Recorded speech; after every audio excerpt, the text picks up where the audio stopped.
Agora, qual que é a grande vantagem da gente poder escrever a nossa energia desse jeito, em coordenadas esféricas, levando em conta que o potencial é central?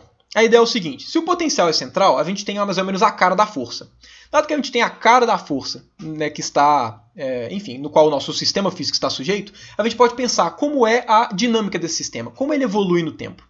Nós sabemos, a dinâmica de um sistema físico qualquer na mecânica é descrita por duas equações. É descrita pela segunda lei de Newton, que vai te passar exatamente a dinâmica translacional. Então, força é variação do momento linear no tempo. E a gente também tem que o torque é igual a que variação do momento angular no tempo. E claro, né, nós temos aqui que o nosso torque, a definição de torque é R VEC F, e a nossa definição do momento angular vai ser o quê? Vai ser R VEC P. Isso aqui é estudo de mecânica, certo? Se você está vendo essas aulas, imagino fortemente que você já tenha tido algum contato básico com mecânica e conheça essas relações. Agora, se o nosso potencial é central, a gente sabe que um V só de R implica em quê? Implica em uma força, certo? Que é o quê? Um módulo, que depende somente da distância, né, com relação ao sistema de coordenadas, vezes um versor R chapéu. Ou seja, a gente sabe que a nossa força também é central, ela sempre está a favor ou contrária ao nosso sistema origem do nosso sistema de coordenadas. Por que isso é tão importante? Porque olha só, torque não é R VEC F. Coloque esse F aqui e vamos calcular o torque. Por definição, o nosso torque vai ser o quê? Módulo, né? Esse FR vai ser colocado aqui em evidência, vai ficar R VEC R. Agora, esse cara daqui vai dar o quê? Vai dar zero, certo? A diferença do R vetor com o R chapéu é que esse cara daqui é o vetor unitário e esse cara daqui é o vetor unitário multiplicado pelo módulo R. Ou seja, isso aqui é igual a zero. Ou seja, a gente tem que, quando a força é central, a gente tem que o torque é igual a zero. Se o torque é igual a zero, o que significa? Significa que dL dt é igual a zero. Ou seja, o momento angular é constante no tempo. Não existe variação de momento angular no tempo. Ou seja, da mesma forma que quando as forças são conservativas, a mecânica nos diz que a energia se conserva, quando o potencial é central, a mecânica nos diz que o momento angular é conservado. Agora, a grande vantagem do momento angular se conservar, no caso, quando a gente utiliza um sistema de coordenadas esféricas, é que, enfim, quando a gente escreve energia desse jeito, o nosso sistema é um sistema tridimensional, certo? O sistema de coordenadas esféricas necessariamente implica que nós temos 3 dimensões do espaço. Porém, se o momento angular se conserva, esse L ao quadrado não varia no tempo. Ele é uma constante. Se ele é uma constante, repare o seguinte, a nossa energia está escrita como o quê? PR ao quadrado, dividido por 2m, mais, se esse cara é constante, significa que esse termo daqui é constante dividido por r quadrado, certo? Porque 2m é constante, L ao quadrado é constante, então a única dependência desse termo é r ao quadrado. Agora reparem o seguinte, esse termo todo daqui é uma função somente de r. De forma estratégica, eu posso pensar o seguinte, eu vou chamar essa função de potencial efetivo. Por quê? Quando eu chamo essa função de potencial efetivo, a minha energia fica o quê? PR ao quadrado sobre 2m mais potencial efetivo.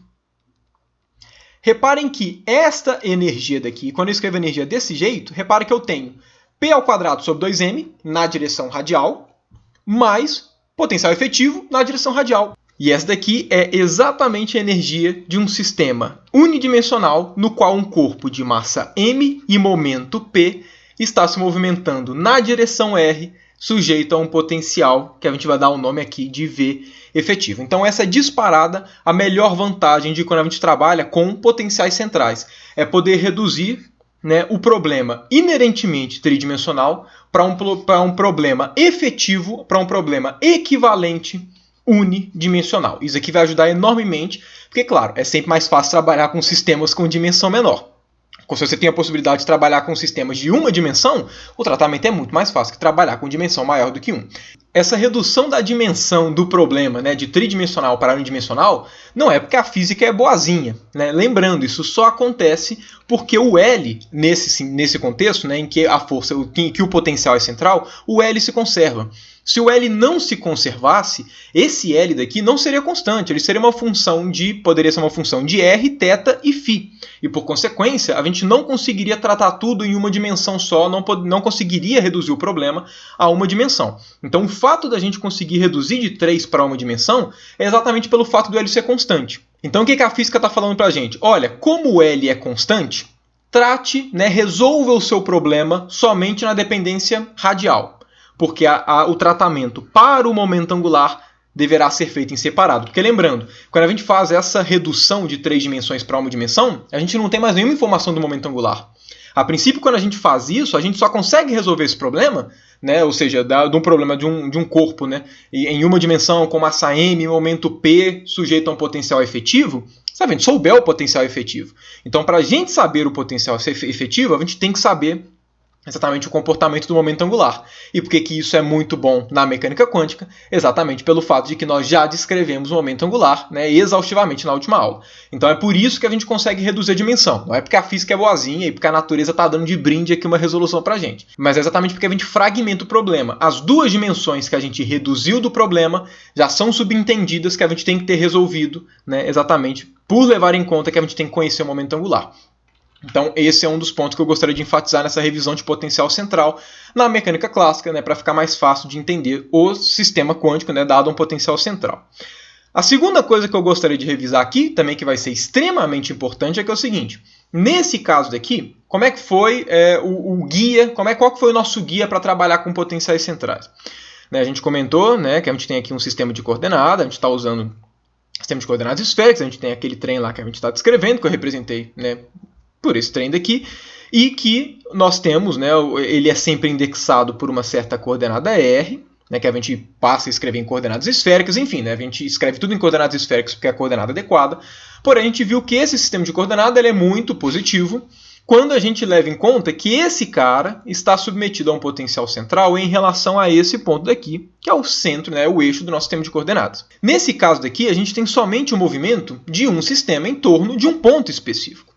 Quando a gente pega os potenciais centrais, mais conhecidos, mais estereotipados, que foram que eu citei, que é o potencial relacionado à força gravitacional e à força eletrostática, a gente não tem esses caras, os corpos que a gente está descrevendo, a gente não tem um corpo andando em relação a um ponto fixo no nosso sistema de coordenada. Os sistemas físicos que aparecem em forças centrais, como os 2 exemplos que eu passei, que são a força gravitacional e a força eletrostática, eles não são potenciais centrais em relação a um ponto fixo do espaço. Certo? Eu vou dar exemplo aqui gravitacional, porque a gente está na parte da mecânica clássica, depois eu entro na parte eletrostática. Mas enfim, quando a gente vai pegar, por exemplo, a parte de sistemas planetários, gravitação, o que nós temos é esse planeta está sentindo uma força, esse planeta aqui também está sentindo uma força, e ambas essas forças são centrais, certo? Formam parte da ação e reação, dada pelaquela expressãozinha, menos g, massa do primeiro, massa do segundo, dividido pela distância ao quadrado entre eles, o módulo dessa força, certo? Então esse cara daqui tem massa mzão, esse cara daqui tem massa mzinho, e a distância entre eles, claro, é R. Então, quando a gente fala de potencial central na mecânica clássica, nos exemplos que a gente tem tradicionalmente, e que vai ser o caso também para o átomo de hidrogênio, a nossa força central não é com relação a um ponto fixo do espaço-tempo. Ela é em relação ao outro corpo. O potencial central desse corpo é em relação a este corpo daqui. Mas aí você pode estar se perguntando, não tem problema. Se eu quero descrever o movimento desse planeta daqui em torno desse, é só eu chegar e falar o seguinte, vou colocar o meu sistema de coordenada aqui em cima e tudo certo. Porque agora, se eu colo o sistema de coordenada nesse outro planeta, esse cara daqui, enfim, vai ser exatamente esse problema. Porém, o que a mecânica nos diz em suas relações mais fundamentais é que as leis de Newton só funcionam em referenciais inerciais. Você não consegue descrever um sistema mecânico com leis de Newton sem fazer diversas correções quando você está descrevendo o seu sistema em termos de um referencial não inercial. Então, é fora de questão a gente colocar esses caras aqui porque dificulta demais o problema. Então, como é que a gente vai tratar, como é que é o nosso tratamento de sistemas dessa forma, ou seja, com mais do que um corpo, que são sistemas sujeitos a potenciais centrais físicos que a gente tem, e é o caso do átomo de hidrogênio, como é que a gente trata eles se a gente não consegue colocar eles desse jeito, com o corpo ali no meio, de forma consistente a priori? O que faz é a gente usar o nosso queridíssimo centro de massa, certo?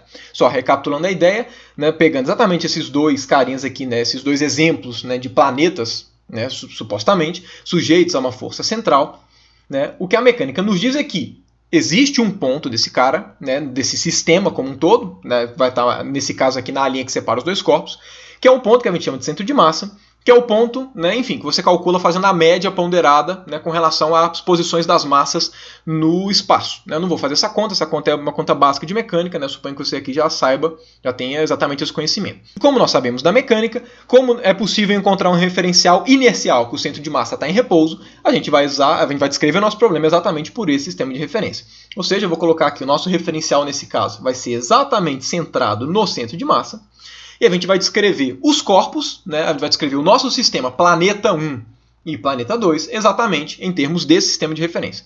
Como é que a gente faz para fazer a descrição desse sistema? O que a gente faz é o seguinte, nós sabemos que esse cara daqui pode ser indexado por um vetor posição, que eu vou chamar aqui de R2, e esse cara daqui pode ser, o nosso vetor pode ser indexado pelo vetor de posição, que eu vou chamar de R1. Nós sabemos também que forças dessa natureza, do contexto de gravitação, que também tem a mesma natureza do contexto do átomo de hidrogênio, que são forças proporcionais a 1 sobre R2, né, e são forças centrais, a gente sabe que elas estão associadas a um potencial V de R, onde o R é exatamente a distância entre esses dois caras. Enfim, você deve se lembrar da mecânica, a energia desse sistema, certo? Quando eu vou descrever a energia desse sistema para poder caracterizá-lo, como é que vai ser? Vai ser P1 ao quadrado sobre 2m1, levando em conta que esse cara daqui tem massa m1 e esse cara daqui tem massa m2, mais P2 ao quadrado sobre m2, mais um potencial que depende do módulo de R2 menos R1. Eu estou colocando dessa forma daqui, só para deixar claro, né, que ela depende exatamente do módulo da distância. Se vocês forem ver, o vetor R2 menos R1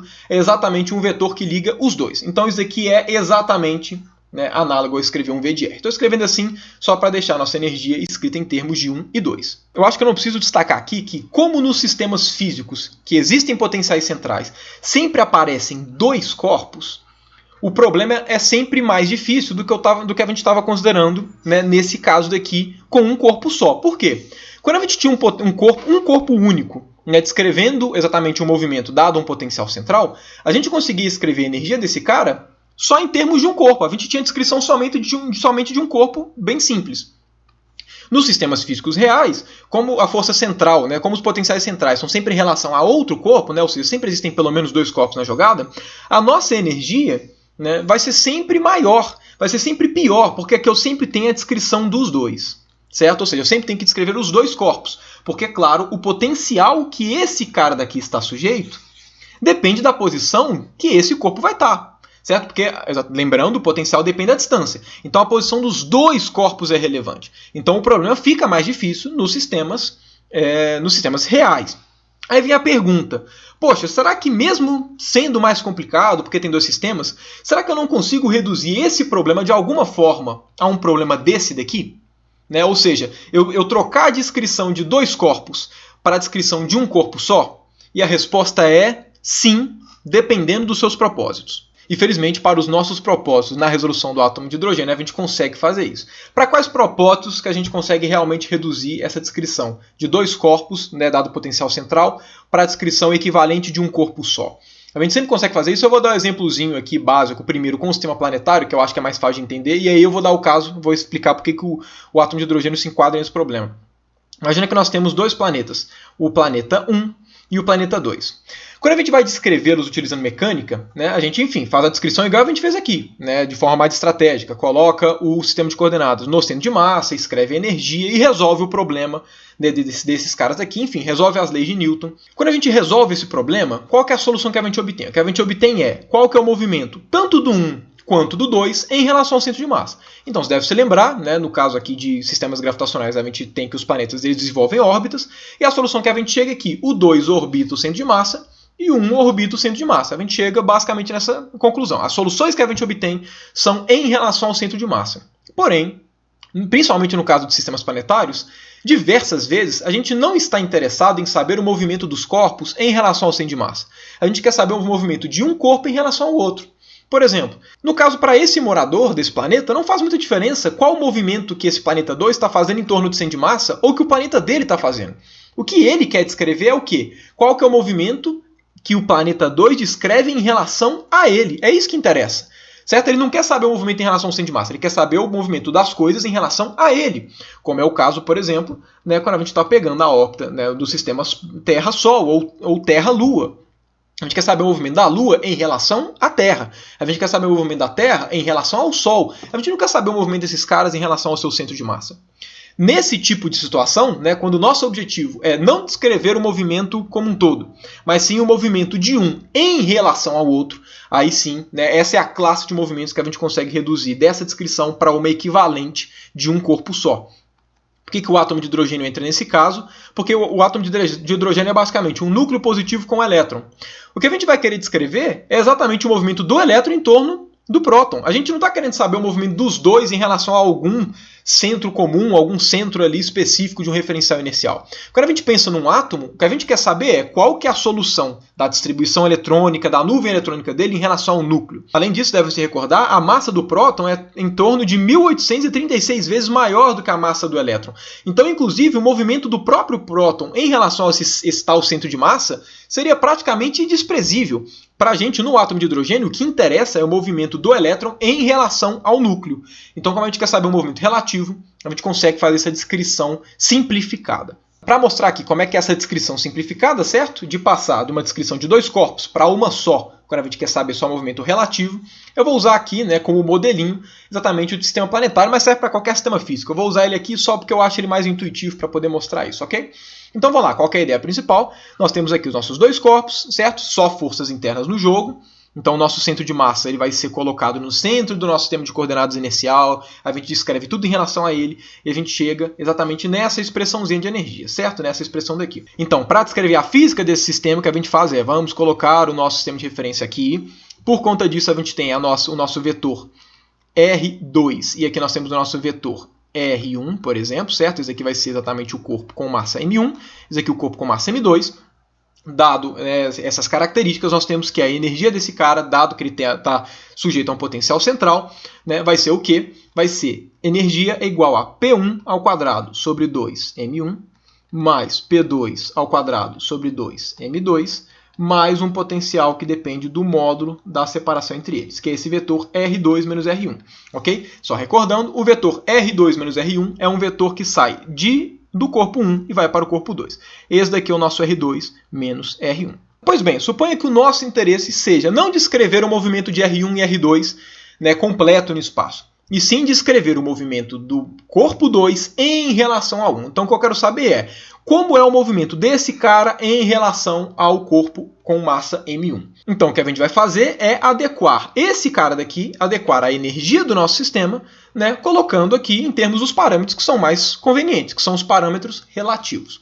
Ou seja, se eu quero descrever o movimento do 2 em relação a 1, o vetor posição que eu gostaria de ter é o vetor posição relativa do corpo 2 em relação a 1, que é exatamente quem? Que é exatamente esse vetor. Então esse cara daqui eu vou chamar de vetor relativo, certo? Então olha só, a gente sabe que P1 e P2 têm relações com as velocidades, então tem relação com as derivadas desse cara. Por conta disso, nosso objetivo vai ser como eu escrevo essa parte da energia em termos de grandeza que envolvam somente exatamente esses parâmetros relativos e não só mais parâmetros que indexam 1 ou 2. Porque essa parte do potencial é fácil. De cara a gente já tem aqui um potencial V de R, certo? Levando em conta que esse R daqui é o módulo desse R vetor, ok? Então o que a gente precisa fazer é como é que eu escrevo a energia nesse novo parâmetro. Porque aí eu vou ter a energia vista desse corpo em relação ao outro, ok? Aí você pode estar se perguntando, mas isso daqui não seria problemático? Porque é como se eu estivesse descrevendo o meu sistema em relação a esse corpo daqui, que é um referencial não inercial e tudo? E a resposta é não. O que a mecânica nos diz não é que a gente não pode pegar nada de referenciais não inerciais. O que a mecânica nos diz é que a gente não pode usar as leis de Newton em referenciais não inerciais. A expressão da energia é oriunda das leis de Newton. Então, a energia tem que ser escrita em termos de grandezas vendo de um referencial inercial. Nesse caso daqui, o que eu estou fazendo é já escrevi a física do problema. A física do problema é essa, foi obtida por um referencial inercial. Agora, eu vou simplesmente mudar os parâmetros que eu estou escrevendo. É simplesmente mudança de coordenada. Isso não tem problema algum. Certo? Isso aqui não infringe a relação de que a mecânica, as leis de Newton, só funcionam em referenciais inerciais. Vamos começar então a nossa reescrita da energia em termos dos parâmetros relativos. Primeira coisa que a gente vai fazer é o seguinte: o nosso centro de massa ele foi definido estando na origem do sistema de coordenadas, certo? Por conta disso, quando você escreve a expressão do centro de massa, posição do centro de massa, certo? Ou seja, quando você escreve posição do centro de massa é igual a zero, a origem do nosso sistema de coordenada, o que vocês vão obter vai ser que M1 R1 mais M2 R2, opa, o 2 aqui embaixo, isso aqui vai ser igual a 0, por definição de posição do centro de massa.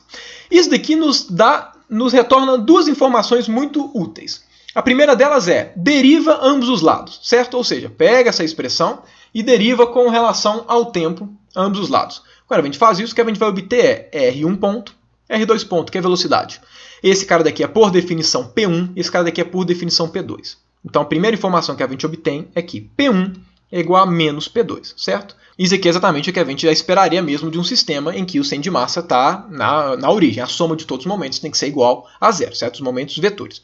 Então a primeira coisa que a gente já consegue fazer é o seguinte, esse cara daqui, a gente pode já começar reescrevendo a nossa energia, certo? Como sendo, energia vai ser igual a P2 ao quadrado sobre 2m1, certo? Porque eu substituí P1 por P2, como está ao quadrado menos some, mais P2 ao quadrado sobre 2m2, mais potencial que depende só da distância entre eles. Primeira mudancinha que a gente vai fazer aqui. Agora o que a gente precisa fazer é o seguinte, vamos substituir esses caras aqui, que são relacionados ao sistema de coordenadas do centro de massa, e passar a escrever com relação a esse cara daqui, né, com o nosso vetor relativo. Para a gente fazer isso, o que a gente vai fazer é, vamos utilizar essa relação daqui para pegar uma das informações que a gente vai precisar. E aí, essa informação a gente vai jogar na definição do vetor relativo para obter exatamente uma relação entre P2 e exatamente as derivadas desse R relativo, ok? Então, olha só, se a gente pega essa definição daqui do R, o que a gente tem aqui? O vetor R vai ser igual a R2 menos R1. Agora, quem que é menos R1? Menos R1 é mais M2 sobre M1, R2. Colocando esse cara aqui em evidência, a gente tem R2 que multiplica 1 mais M2 dividido por M1. Esse cara daqui a gente pode reajeitá-lo, certo? Então a gente tem aqui que o vetor R vai ser igual ao vetor R2, que multiplica M1 mais M2 dividido por M1.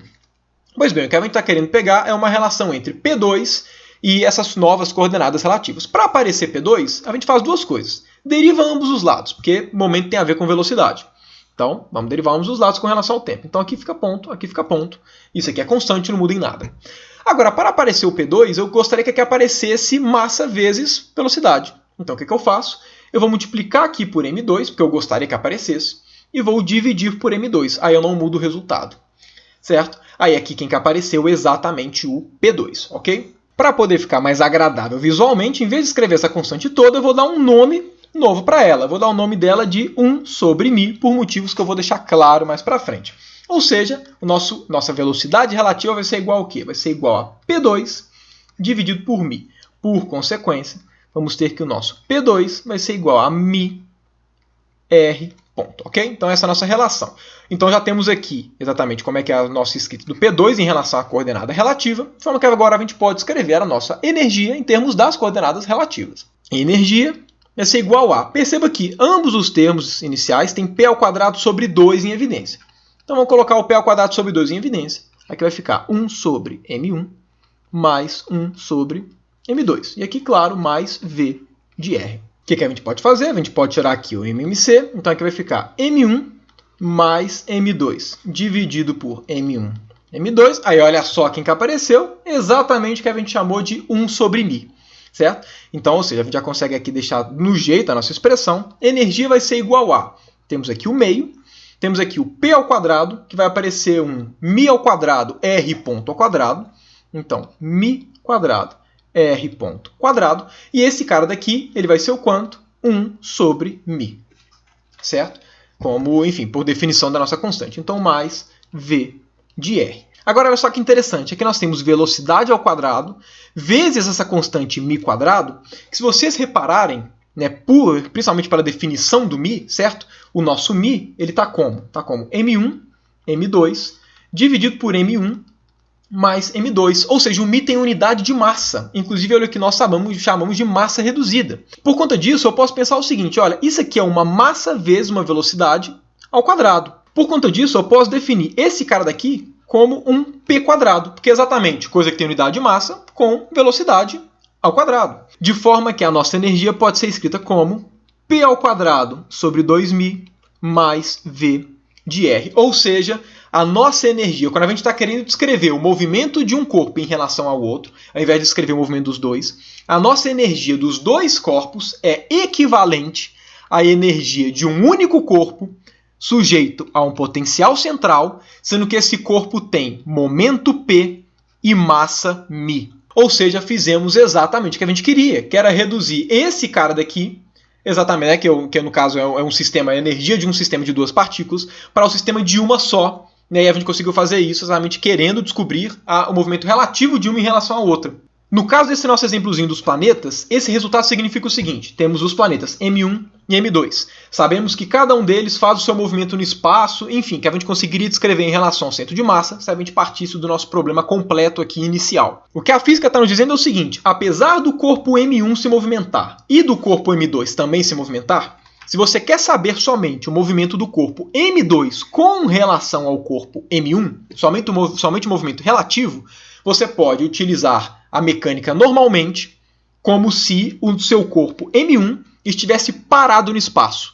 A única coisa que você vai ter que fazer é que você vai substituir a massa M2 do seu sistema pela massa reduzida. Mesma coisa vale para o caso do átomo de hidrogênio. Como é que é o átomo de hidrogênio? Temos o próton, temos o elétron. Sabemos que os dois estão se movimentando. Afinal de contas, ambos estão realizando forças um sobre o outro. Porém, o que nos interessa é o movimento do elétron em relação ao próton, e não o movimento dos dois separadamente. A gente quer saber a parte relativa, como o elétron se comporta, né, dada a presença do próton. Por conta disso, o que a física nos diz é: você pode resolver esse problema supondo que o próton está parado, apesar de não estar. A única adaptação que você terá que fazer é que todo lugar que aparecer a massa do elétron, você vai trocar pelo quê? Pela massa reduzida do sistema elétron-próton. Isso é extremamente útil para a gente. Por conta disso, a partir de agora, sempre que a gente for tratar do átomo de hidrogênio, a gente pode esquecer, não precisar levar em consideração que o próton está em movimento, porque basta trocar a massa do elétron pela massa reduzida. Por conta disso, nas próximas aulas eu não escreverei a massa do elétron para ditar a sua dinâmica, como é tradicional na mecânica, e sim a massa reduzida, exatamente porque ela simplifica o problema e exatamente retorna a descrição que nós queremos, que é do elétron em relação ao núcleo.